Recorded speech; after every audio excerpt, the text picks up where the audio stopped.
melodies we heard just now. Let us enter into Murshid's lectures again from the same volume 6 of the 1960s. I'll read to you the chapter called The Continuity of Life.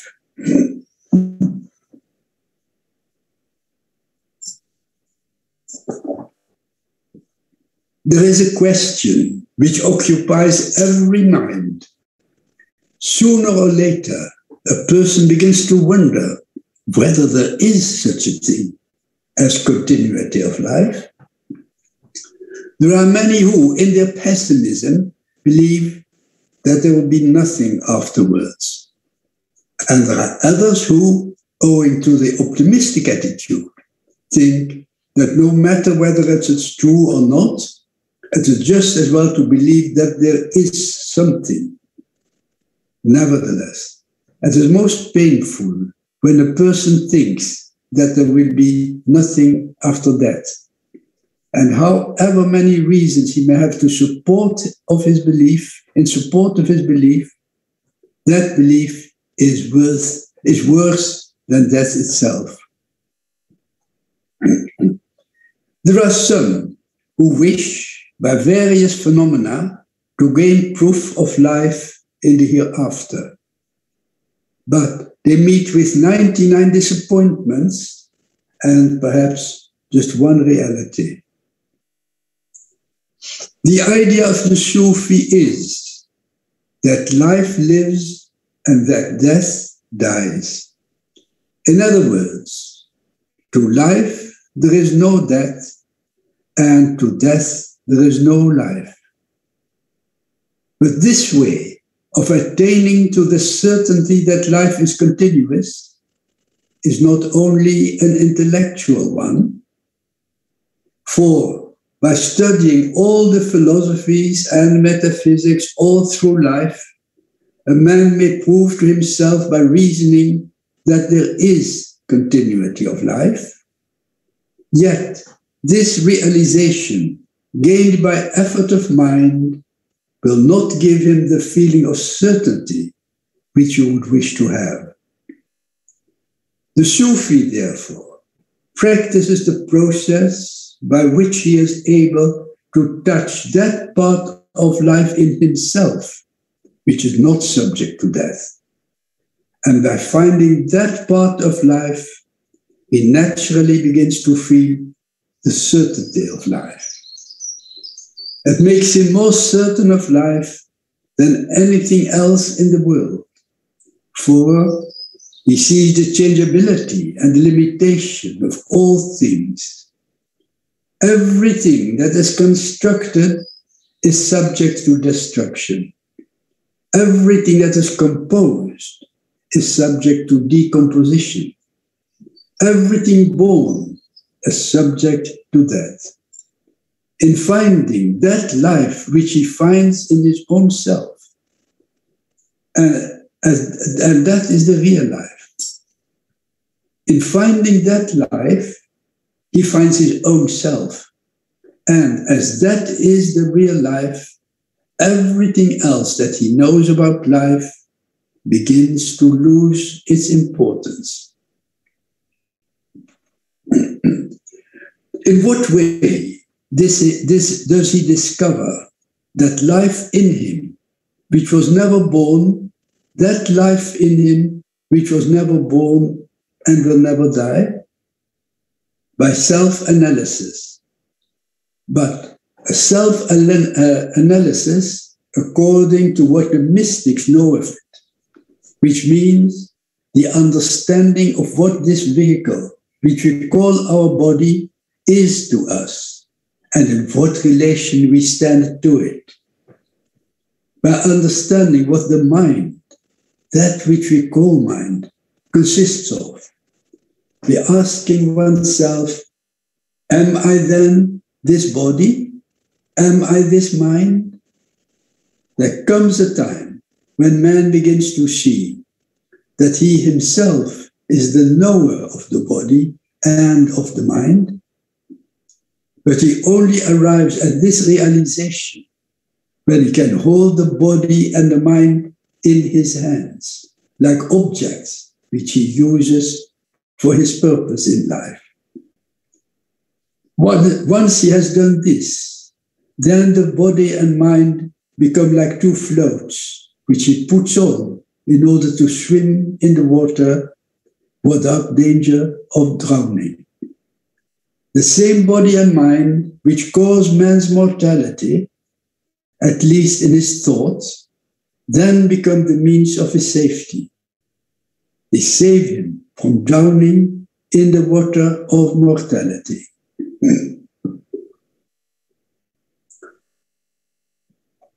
In point of fact, mortality is only our conception.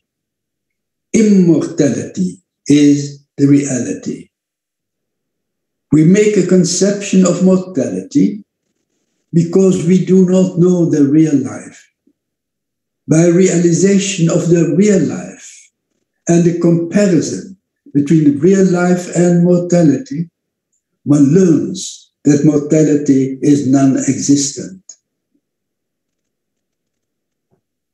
It is no exaggeration to say that the work of the Sufi is unlearning. What he is accustomed to call or recognize as life, he begins to recognize as death. And what he is accustomed to call death, he then begins to recognize as life. Thus, for him, both life and death are not conditions to which he is subject, but conditions which he himself brings about. A great Persian Sufi, Bedil, says, "By myself I become captive, and by myself I become free." In simple language, this means, by myself I die, and by myself I live. Why does a Sufi say this? Why does not everyone say this? Because for a Sufi, it is a condition which he brings about. For another person, it is a condition in which he is helpless. To bring about this realization, the first thing that one must learn in every little thing in life is the way of unlearning. In my own work, I find it very difficult when a person comes to me and says, now I have learned so far. Will you add more to my knowledge? In my heart, I say, the more you have learned, the harder it is for me. And if I wanted to add to it, it would not be adding. It would be taken away from what you have, in order that I may unburden you from all you have learned. You must be able to unlearn first, for through this unlearning will come the true learning. But one might say, is it then quite useless for us to learn what we learn in life? And the answer is no. It is all useful. But for what? For the object for which one has learned it. But not everything is learned on account of the object for which one is searching. When one is searching for the secret of life, the first thing is to unlearn that which one calls learning. No doubt, this is something which is difficult for everyone to understand. And yet, when we read the lives of Rumi and his teacher Shams Tabriz, the first lesson the letter gave to Rumi was to unlearn all that he had learned.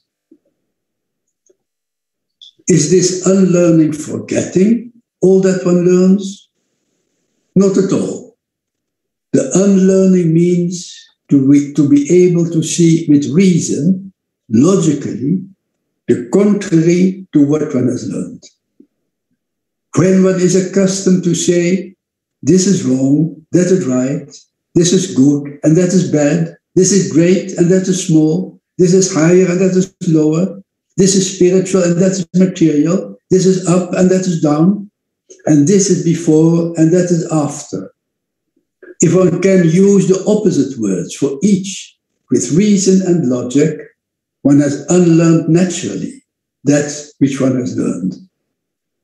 It is after this that the realization of truth begins, for the mind is not fixed anymore.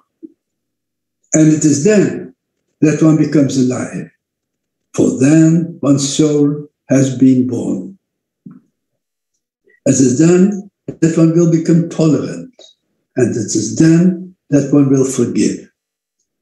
For one will understand both one's friend and one's foe. Then one never has only one point of view. One has all points of view. Is it not dangerous, one might ask, to have all points of view? Wouldn't that make one lose one's own point of view? Not necessarily. One may occupy one room in the house or 10 rooms. One may use each as one likes according to how many points of view one can see. So large is one's point of view. All this is attained by the meditative process, by tuning oneself, by bringing oneself into a proper rhythm, by concentration, contemplation, meditation, and realization, by both dying and living at the same time. In order to rise above death, one must first die. In order to rise above mortality, one must know what it is. But this is certain, that the greatest and most important thing that one can wish to accomplish in life is one and only one: to rise above the conception of death. In order to rise above the conception of death, one should play death and try to know what death is. And it is a great lesson to play death. What we do is a very false thing, for we play life when we are subject to death. If we play death, it will be something real and not a hypocrisy. It is through this that we shall discover life. For we experience death by playing life, and we experience life by playing death. What we call death is the death of this body. And if we attach ourselves to this body as our being, then it is death. A simple man once asked a friend, "How shall I know that I am dead?" Well, the friend said, "That's very easy. When your coat has become torn and worn out, that is the sign of death." And then when his coat was worn out and torn, this man began to think he was dead, and he was weeping bitterly. Then some thoughtful person came along and told him, "It is your coat that is torn. How can you cry? You are still alive." This story illustrates exactly the mystical idea. To the mystic, the body is a garment. But there's no use realizing this intellectually, for if one says intellectually, "My body is my garment," the next question is, "But then what am I and where am I?" It is the meditative process that one finds what one is and where one is. And this does not remain a belief, it becomes faith. And even greater than faith, it becomes conviction. There was a king who thought that he would give up his kingdom and become a Marine. He wanted to give up all worldly things and just lose himself in spiritual thought. And when he went to Bukhara, under the guidance of a teacher, the teacher gave him a probationer's work, and that work was to sweep and clean the whole house where all the pupils lived, and to collect the garbage and take it out of the village. No doubt the pupils were very much in sympathy with this man, and they were shocked that he, who used to sit on the throne and be a king, had to do this. They thought it must be a terrible thing for him. The teacher, knowing the object that he had before him, could not do otherwise. He said he must do it, for he is not yet ready. Once all the disciples came and said, "Teacher, we are all in sympathy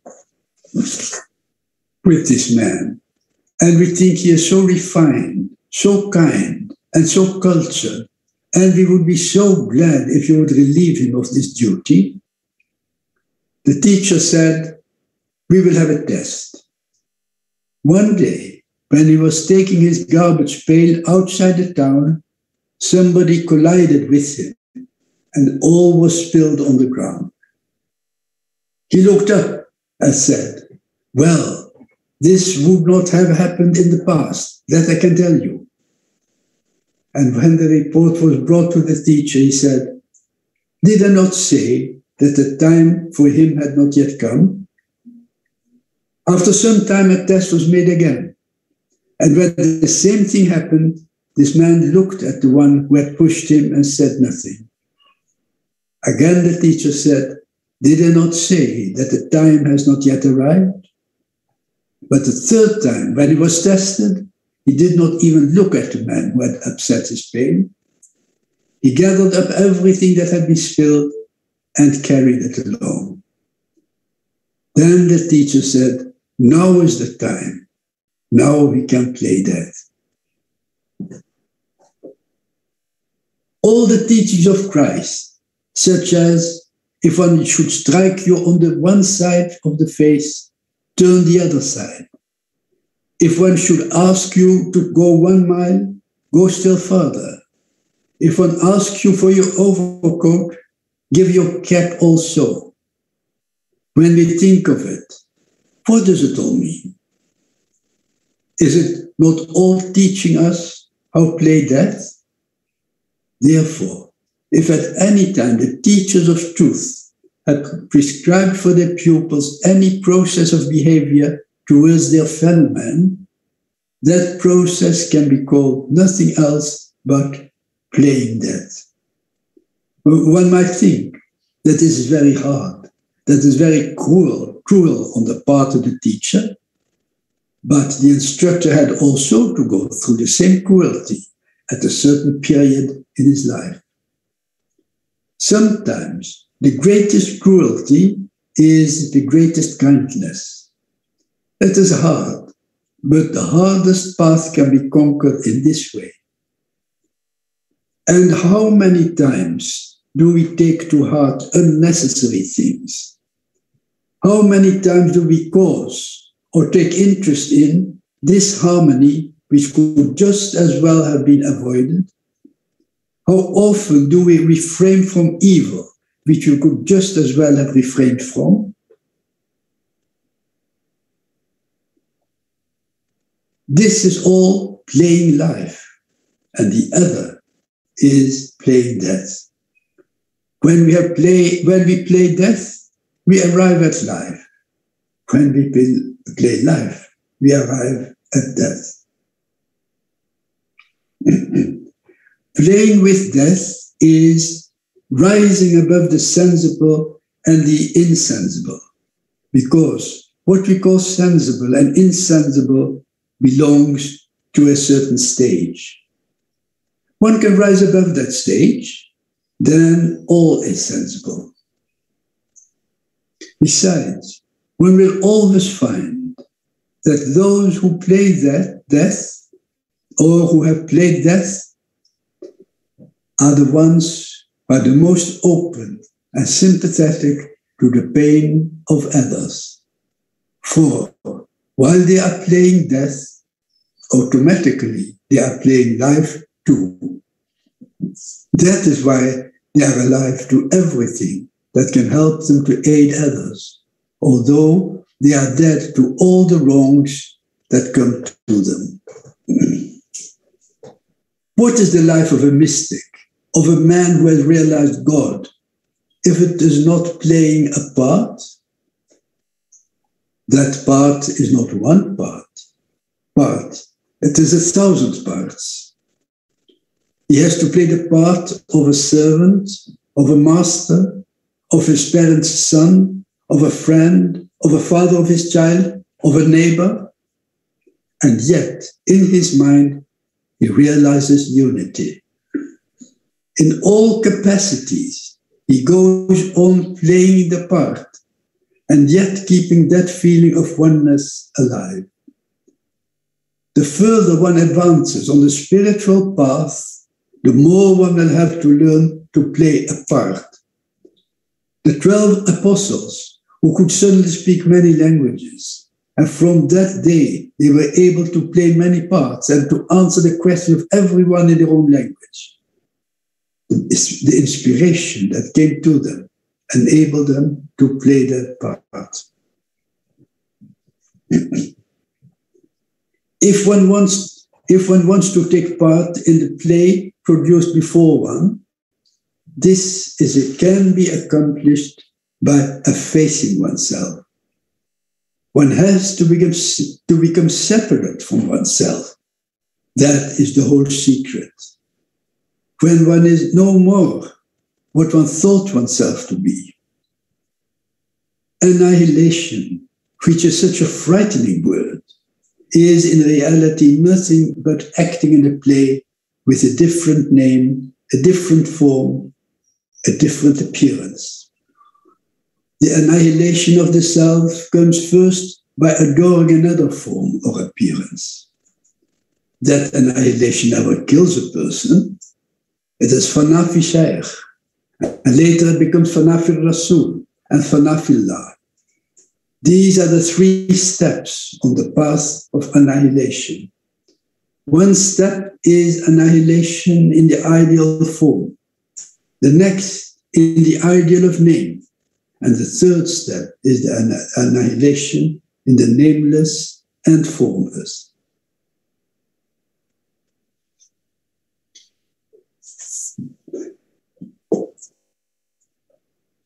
These were Moshe's words of this lecture, The Continuity of Life.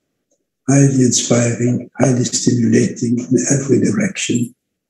If there are any questions or any comments, observations, one would like to make, then now the floor is open for that.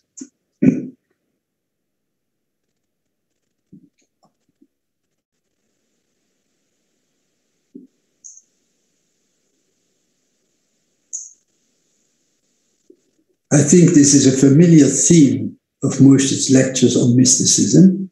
The theme as such, I think, is well known to most Murids, but the way in which Moshe every time, again, presents these values from a new approach and from a new angle that's so very stimulating and so enriching that our comprehension may be further strengthened and further deepened.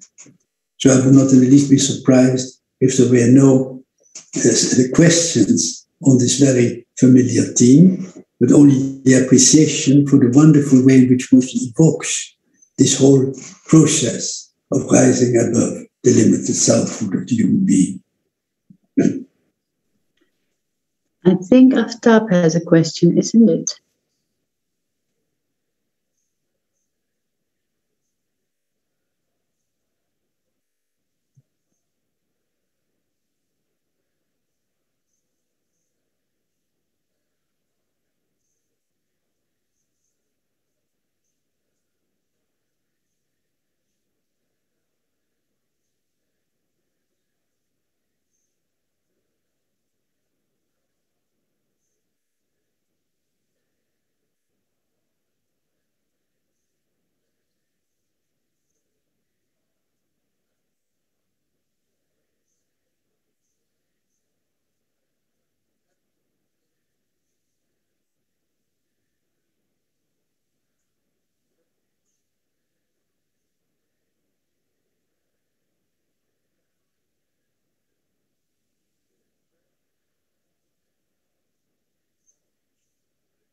Well, I should think that every stage needs conviction.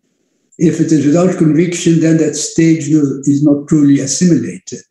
So, as you rightly say, there are these conditions: concentration, contemplation, meditation, and realization, which Moshe also mentioned in this chapter, and they can be linked to this concept, the didactic concept, really, of Fanaf Sheikh, Fanaf Rasul, Fanaf and Maqabillah, which we heard this afternoon, Jalal reading from the Spiritual Liberty book.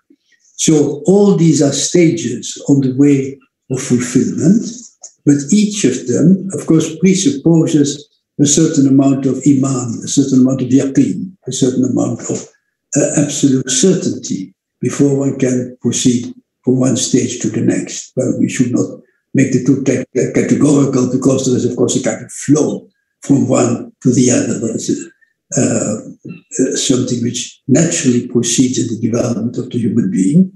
And that is, of course, what is meant, what is intended by these concepts, linked concepts, but still expressed in different modes, but always aiming at the same ultimate result. Of course, here you get a distinction, and that's one thing which is useful to keep in mind, the distinction between mysticism as an esoteric process, which is actually the Fana principle, and as a metaphysical concept.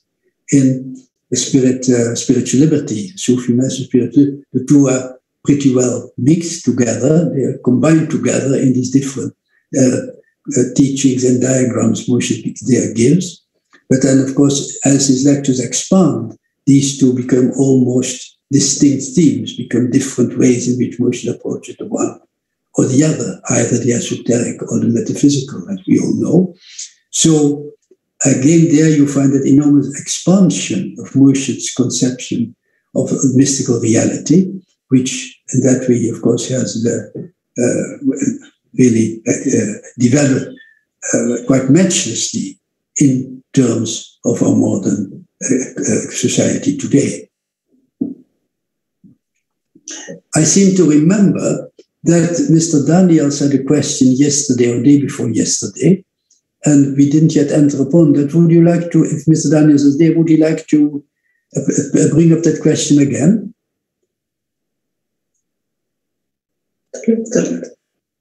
Well, he might not be there maybe tonight, and we'll have another occasion for this. This more or less meets your question, Aftab. Okay, fine, thank you.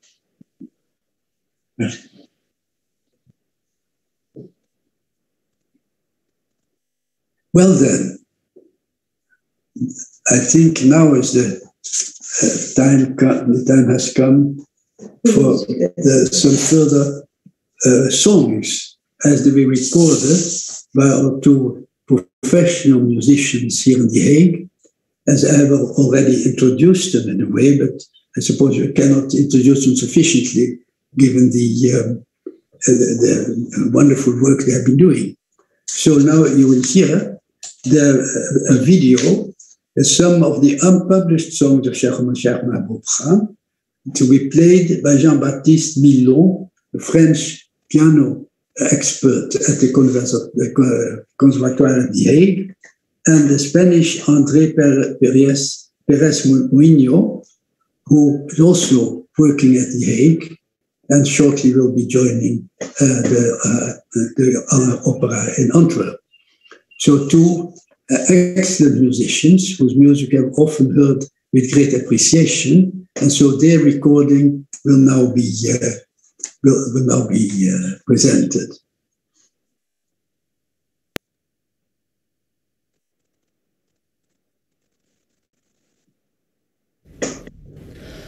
كل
Sophia go. I think she has to wear it.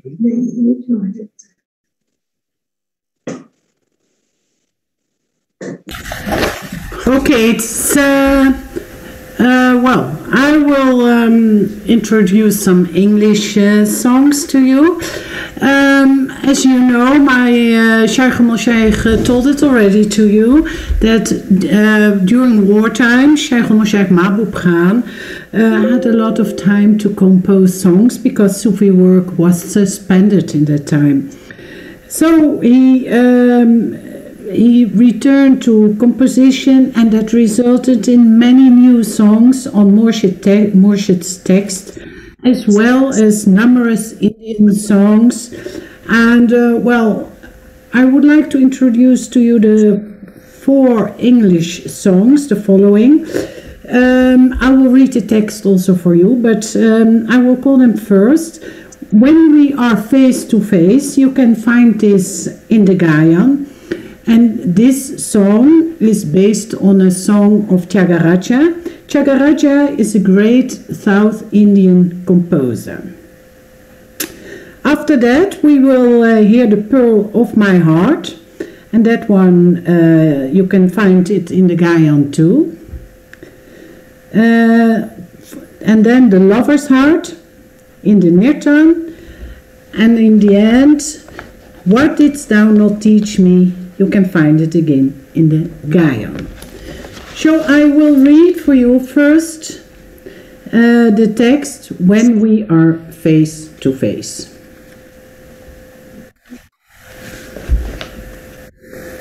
When we are face to face, beloved, I do not know whether to call thee me or me thee. I see myself when thou art not before me. When I see thee, myself is lost to view.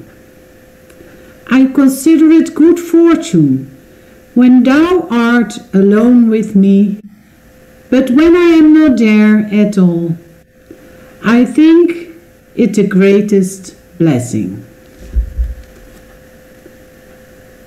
So, please play the song if you want, When We Are Face to Face.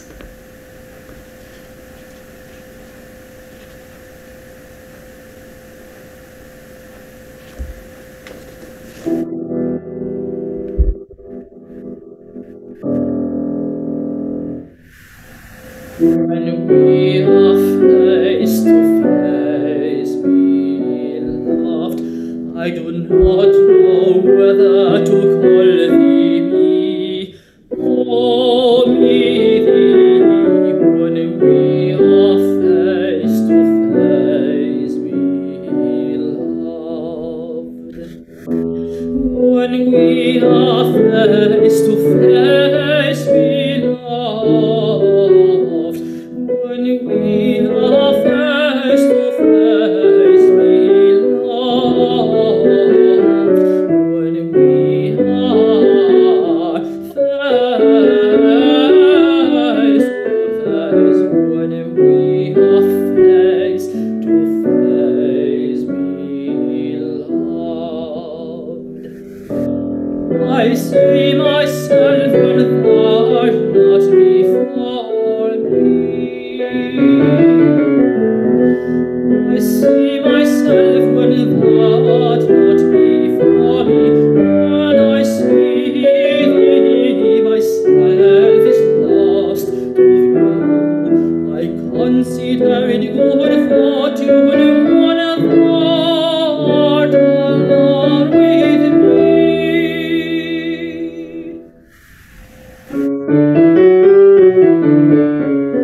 I consider it good fortune when thou art alone with me. But when I am not there at all, I think it's the greatest blessing.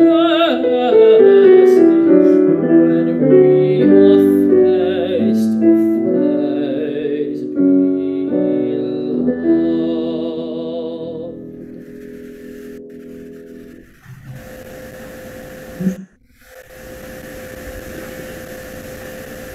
Okay, no, it was beautiful. And I think we go to the next song. Also, as I told you, you can read it in Gaian, the words, "The Pearl of My Heart." I will read it for you first.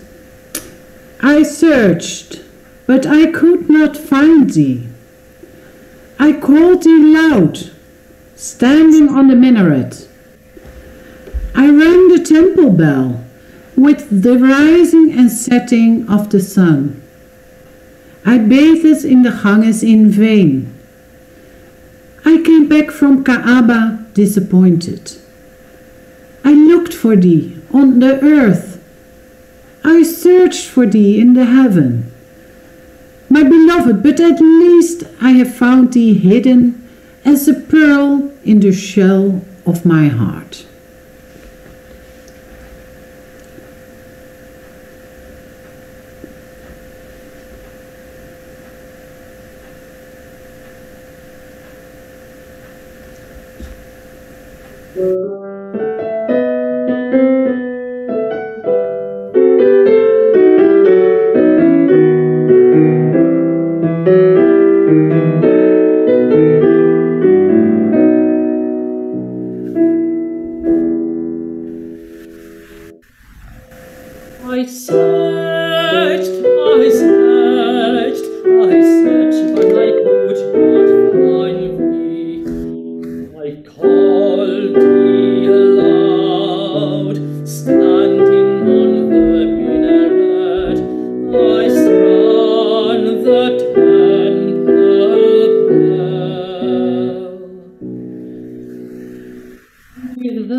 Okay, we will go to the next song, The Lover's Heart, still also composed during the war, as I just told you. The words are as follows. It's in the lover's heart that touches the depth of life.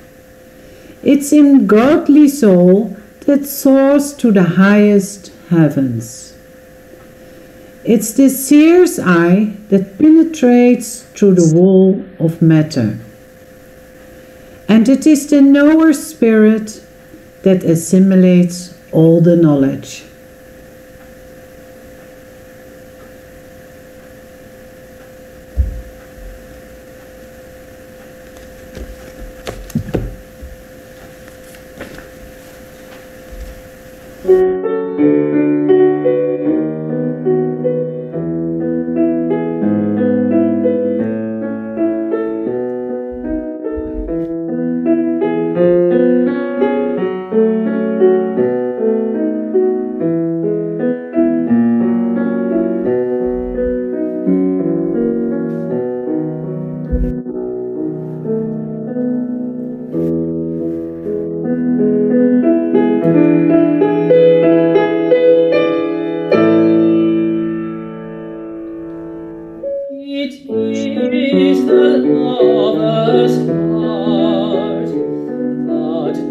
utters the depth of life.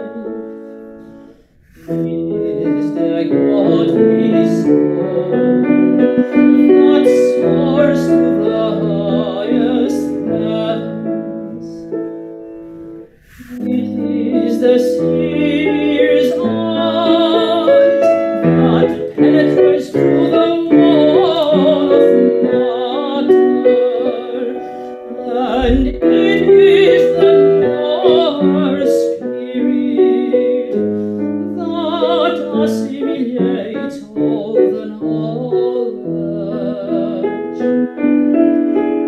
It is the lower spirit that assimilates all the knowledge.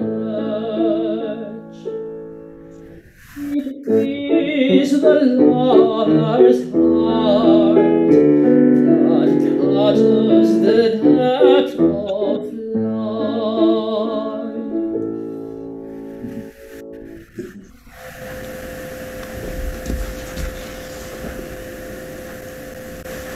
Okay, and then we go to the last one of the English songs. What didst thou not teach me? You can find it in the Gaian too. In the brightness of day and in the darkness of night, what didst thou not teach me? Thou hast taught me what is meant by wrong and what is called right. Thou hast shown me the hideous face of life, and thou hast unveiled before me love's beautiful countenance. Thou hast taught me wisdom out of utter darkness of ignorance. Thou hast taught me to think after my thoughtless moments. Thou playest with me, my beloved Lord and Master, hide and seek.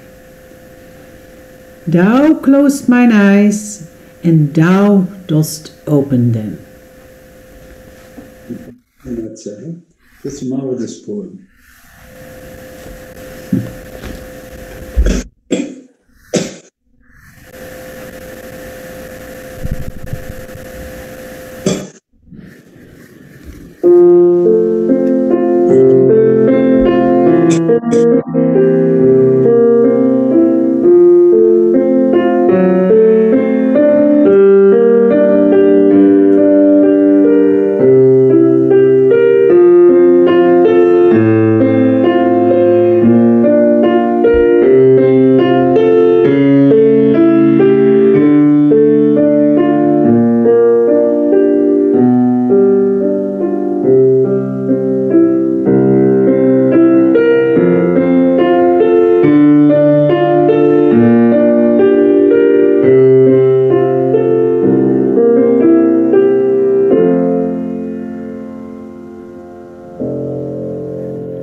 In the brightness of day and in the darkness of night, what didst thou not teach me? Thou hast taught me what is meant by wrong, and what is called right.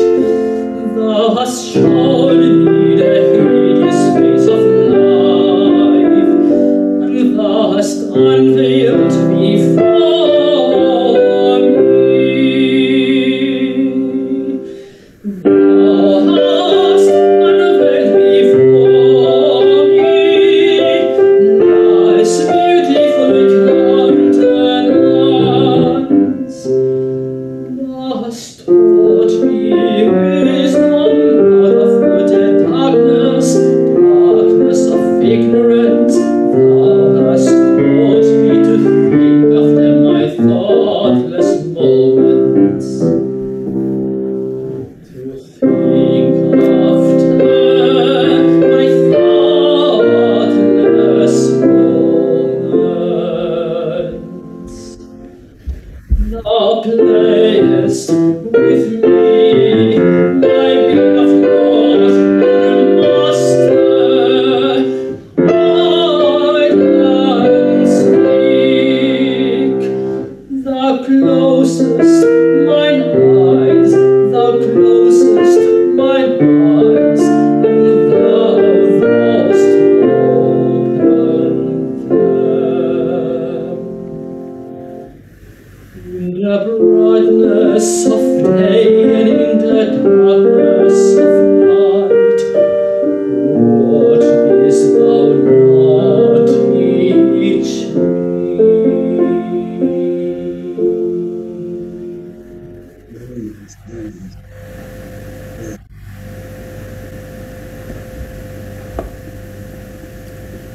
De volgende is Pade.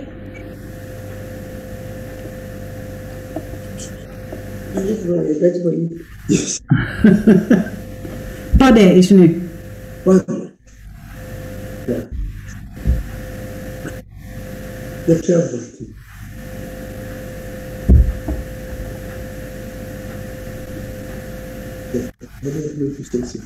She's playing videos, huh? That.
So we will go to the next English song, Turn Me Not Away. You can find the words in the Vada. And this song is based on a composition of Mashaik Jafar Khan, the uncle of Mahbub Khan and Hazrat Inayat Khan. He was the family mystic in the preceding generation. I will read the words for you now. Turn me not aside, beloved, once thou hast granted me thy favor. Starve me not of a kiss, after thou hast enfolded me. Grieve me not, beloved, since thou hast made me smile. Turn not away thine eyes, once thou hast poured the wine of thy magic glance into the cup of my heart.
The next song will be the Persian Spring song. Shaikh al Mashaik, you want to say something about it? Persian Spring song? Well, I think that's a very well-known one, a very well-loved one. It's also called Ghazal Hafiz, the Ghazal of the famous poet Hafiz. And that is, well, the text goes, O singer, sing your song with joyous melody, forever new, forever fresh, forever new. That's it. It's a famous poem, and that is what was first published in the Sufi Quarterly in 1915, 1917, about that time, and later was elaborated into a full composition, which was elaborated on a larger scale. But it always remains a song which Mujahid Khan used to sing, and gained enormous applause. People would ask him to go on and repeating it again and again.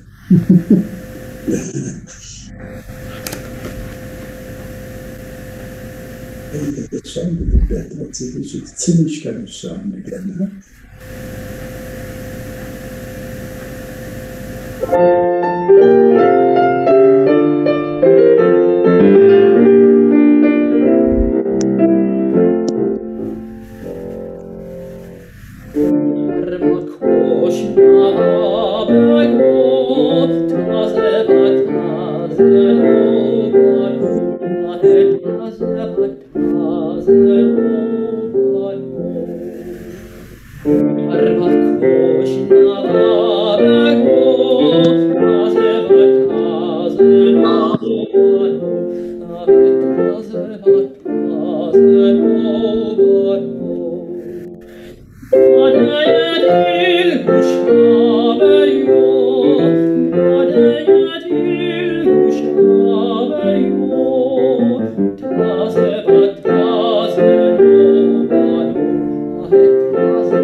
Next song, well, probably you will know it, is the Holy Sacrament. The words of this song, you can find it in the Nirtan. And I will read the words now for you. I am the wine of the Holy Sacrament. My very being is intoxication. Those who will drink of my cup and yet keep sober will certainly be illuminated.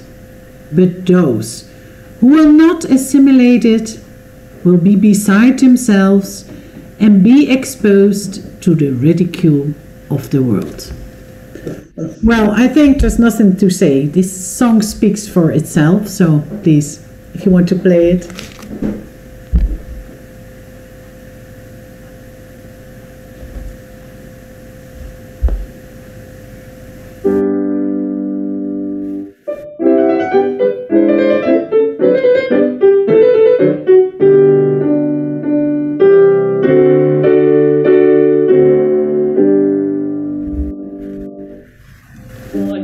The wine of the Holy Sacrament, my very being is intoxication, and those who drink of my cup and yet keep sober, will certainly be illuminated. But those who are not assimilated will be beside themselves and be exposed to the ridicule of the world.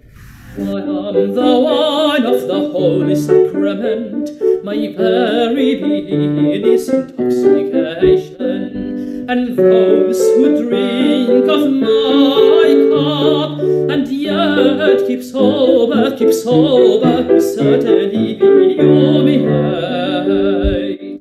But those who are not assimilated will be beside themselves and be exposed to the ridicule of the world. I am the wine of the Holy Sacrament, my very being is intoxication.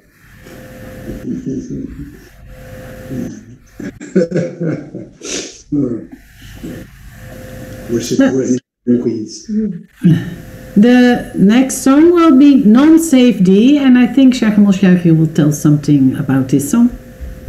Well, the only thing that's worth telling, I suppose, is that both the words and the melody were of Hazrat Inayat Khan. He composed them in India when he was there as quite a young man. And you'll notice the enormous extent, how the melody goes high and low, a very virtuoso kind of song it is. And the text runs about,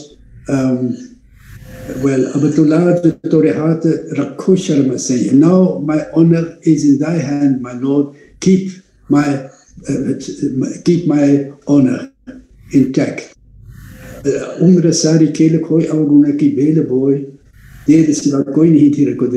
All my life is lost in play. I've sown the tree, shown the plant of Arjuna, of false. I've sown the plant of false.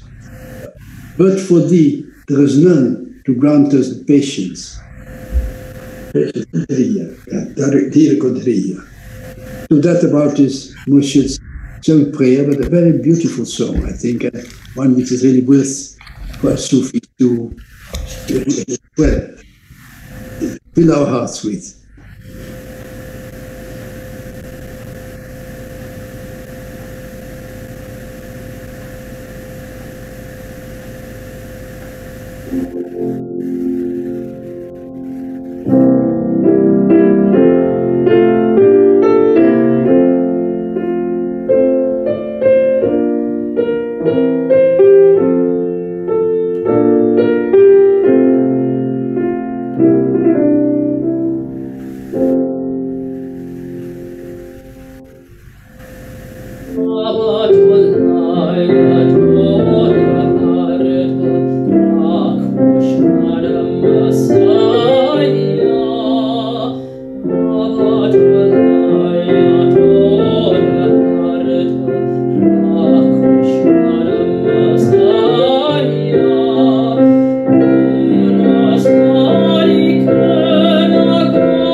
So, and now we will go to the next song, Awake from Slumber. Is there anything that you want to say about this song?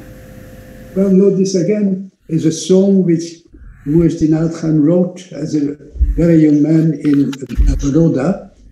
And apparently, according to what Murshid Mushraf Khan told me, it was composed for a kind of court festival in which a whole choir of girls were mobilized to sing this song amongst others.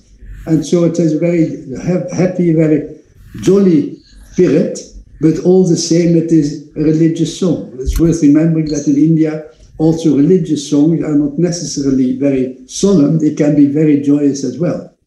It became a very well-loved song in the family as well. And the text runs about More tan me man me tuhi, more tuhi sila ganalagi.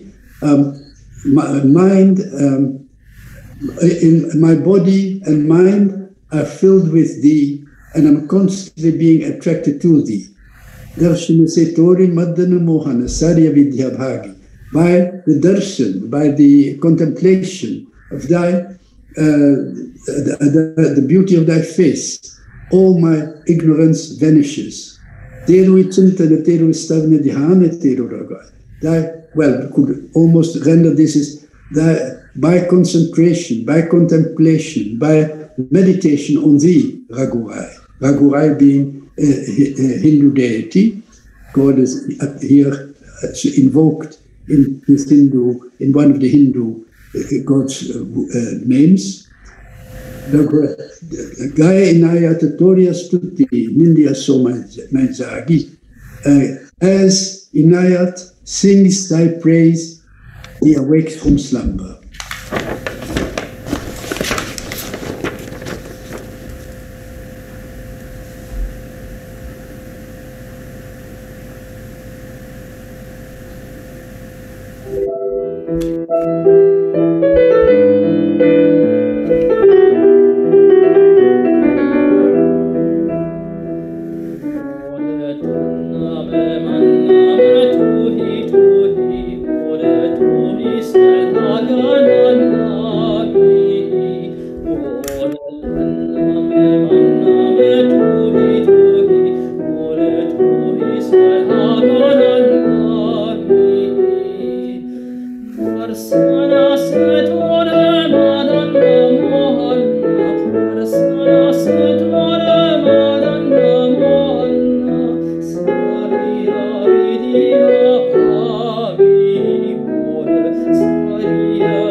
So this afternoon we could not finish the program completely, and I think we won't finish it before 10. But I would like to go back to the program of this afternoon, and we go to the song "Every Breath in Thy Thought," and you can find this one in the Vadan. And what I can tell you about this song, it is one of Pir Vilayat's favorite songs, and Well, the initial melody was drafted by Murshid Ali Khan, but then Murshid Ali Khan left it for Mahbub Khan to develop and complete it to a full song composition. So, I will read you the words now. Every step in thy path draws me nearer to thee. Every breath in thy thought exhilarates my spirit. Every glimpse of thy smile is inspiring to my soul. Every tear in thy love, beloved, exalts my being.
Was dit, Sophia?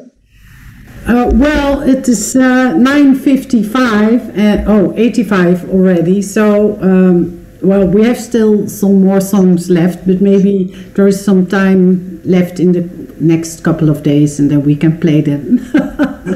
Let us hope so. There's quite some time and occasion. I think our fellow Murids have enjoyed very much already, so maybe this we can keep on further for next occasion.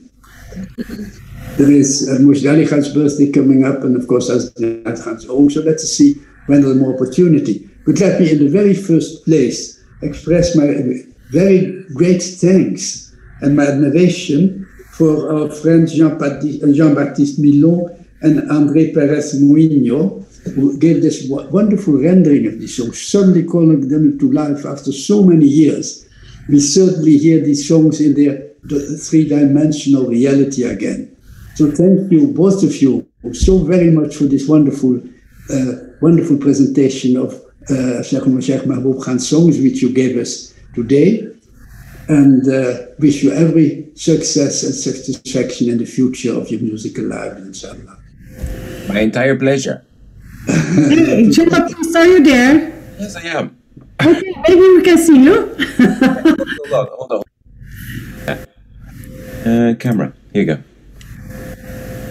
Okay, there is, well, let me introduce to all of you Jean-Baptiste, and well, maybe you can tell something about the process, how it was, a little, or you don't want it? Well, I don't know. I didn't prepare anything, to be honest. I was trying to keep the anonymity as much as I could, but like, you know, I talk easily. In other words, we thought... Very interesting process, that's just to get into, all that mix in between the Eastern texts, just to get into them and then mix them with like a Western lingo and classical music. Yes. It's always an adventure to try and mix the two. And also meeting André, who's somebody I've worked with on, very kind of, it was like far away, but then, then meeting him and the recording things was also an adventure in itself. So I'm very grateful that this came on my way, because I love the result.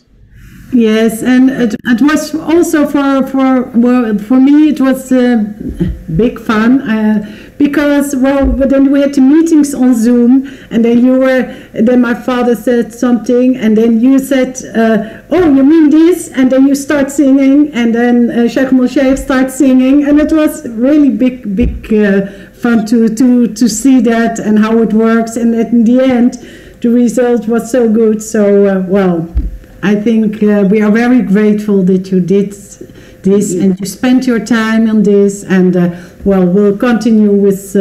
We found so many songs still, so we are not finished yet with the project. Thank you very much. Very welcome. Thank you so much. This was wonderful, Jean-Baptiste. Thank you so much. My pleasure.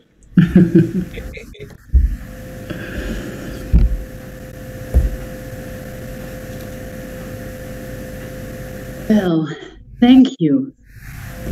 Thank you all. Thank you, Jean-Baptiste. Thank you, Sophia. Thank you, Shaikh al Mashaik. It was really a great pleasure to hear so many things about Shaikh al Mashaik Mahmood, to hear such beautiful music. So thank you very much again, and thank you all our dear friends who participated and be here. Tomorrow we will try to start. I'm asking Jalaluddin if he will start at 4 again to do the breathing practices. He didn't reply yet, or they didn't have a reply, but I think that we can do that.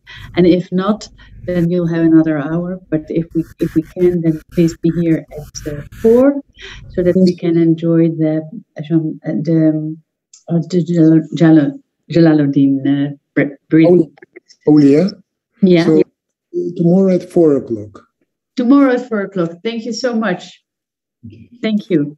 So we'll have the pleasure tomorrow at 4 o'clock to have an extra breathing practice. There's no program, so all the ones who are now here can attend, and we'll try to put it into the chat of. Thank you very much for moderating this meeting, Alia. Thank you so much for moderating the meeting, and thank you very much, Olaf, for the incredible technical capabilities which you displayed, without which nothing would have ever worked at all. So thank you so very much, Olaf, indeed. Good. Oh, good to see you again. Very nice surprise to see the two of you now. Hi. Very happy indeed. Very nice indeed. So, thank you again. All the best. Till next time, inshallah. Thank you very much. Until tomorrow. Recording stopped.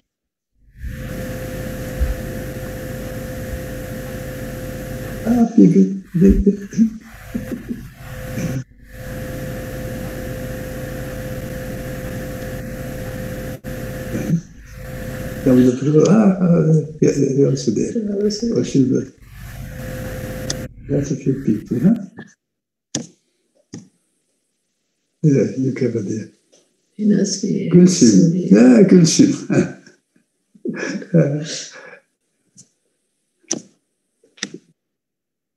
Let's cut them away.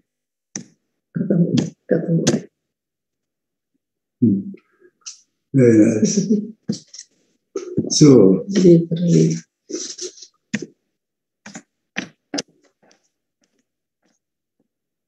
so Trop bien.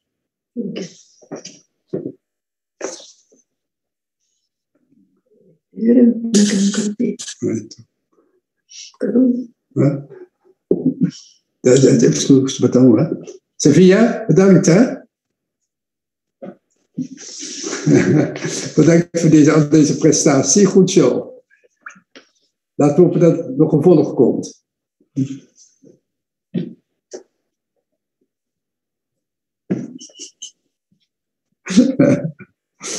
Was niet alleen mijn prestatie. Dat weet ik, maar ook jij bedankt. Alles goed, hè? Je klinkt hoger in het Engels. Wat? Je klinkt hoger in het Engels. Het is heel leuk om te horen. Oh, is dat zo? Oh, dat weet je weer. Ja, dat is voor de vakkundige muzikus. Dat onmiddellijk dat... Mijn stem is hoger in het Engels? Of ja? Ja, dat weet je wel. Oké, maar ja, misschien ook omdat ik aan het voorlezen was, hè? Maar iedereen heeft gewoon een andere klank per taal. Dat is normaal. Ja, dat is normaal dat ze zo zijn. Jazeker. Ja, dat is waar. Dat was heel leuk om mee te maken. Nou, fijn, zeg. Hoe is het voor jou om jezelf te zien zo? Nou, mezelf te zien. Ik keek naar André, eerlijk gezegd. Ja. Was goed het job. Ja, nee, maar het was leuk om naar te kijken, vind ik. En ik vond het goed. Ik was blij. Ja, ik wens dat eigenlijk André ietsje harder klonk in de balans. Maar ja, daar kunnen we later nog even over hebben. Ja. Ja, maar dat heeft misschien eerder te maken met dat hij iets meer naar achter stond en dan de luidsprekers of zo, denk ik. Het is moeilijk schatten in een grote ruimte, anyway. Ja, tuurlijk. Ja. Nou, in ieder geval top prestatie geleverd, echt waar. En ook nog zoveel liederen vlak voor afgeleverd. Geweldig. Geweldig, werkelijk. Ja, ten zeerste gewaardeerd. Ja. Zo, nou, ik ga liever, denk ik. Tot dan. Jo, goedenavond. Goedenavond. Goedenavond, Talat.